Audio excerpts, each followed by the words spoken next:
ایک عورت پیر صاحب کے پاس گئی اور کہا، پیر صاحب مجھے کوئی ایک ایسا تعویذ دیں میرا شوہر میری ہر بات مانے اور میں جو اسے کہوں وہ میرے تابع ہو جائے۔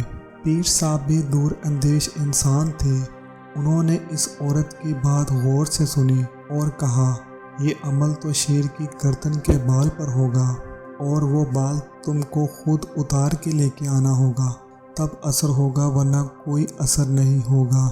عورت نے جب یہ بات سنی وہ بہت پریشان ہوئی اور مایوس ہو کر واپس آ گئی اور اپنی سہیلی کو بتایا۔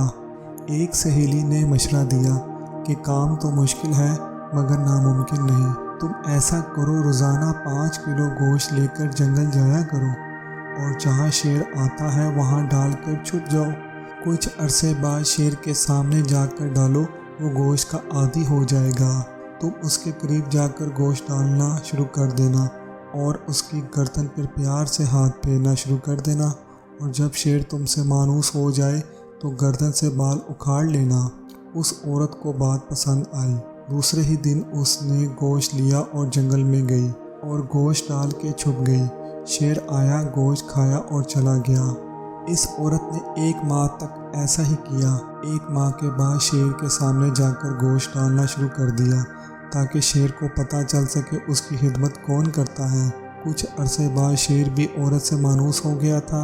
عورت نے شیر کی گردن پہ آہستہ آہستہ پیار سے ہاتھ پھیرنا شروع کر دیا۔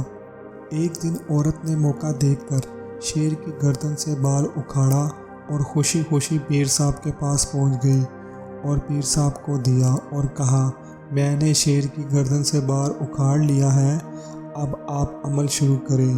پیر صاحب نے پوچھا، تم یہ کیسے لائی ہو؟ عورت نے پوری تفصیل بتا دی۔ پیر صاحب مسکرائے اور کہا، کیا تمہارا شوہر اس جنگلی درندے سے بھی زیادہ خوفناک ہے جس کی تم نے چند دن خدمت کی اور وہ تم سے اتنا مایوس ہو گیا کہ تم نے اس کی گردن سے بال اکھاڑ لیا اور اس نے تمہیں کچھ بھی نہیں کہا؟ تمہارے شوہر کے ساتھ بھی پیٹ لگا ہوا ہے، تم اس کی خدمت کرو۔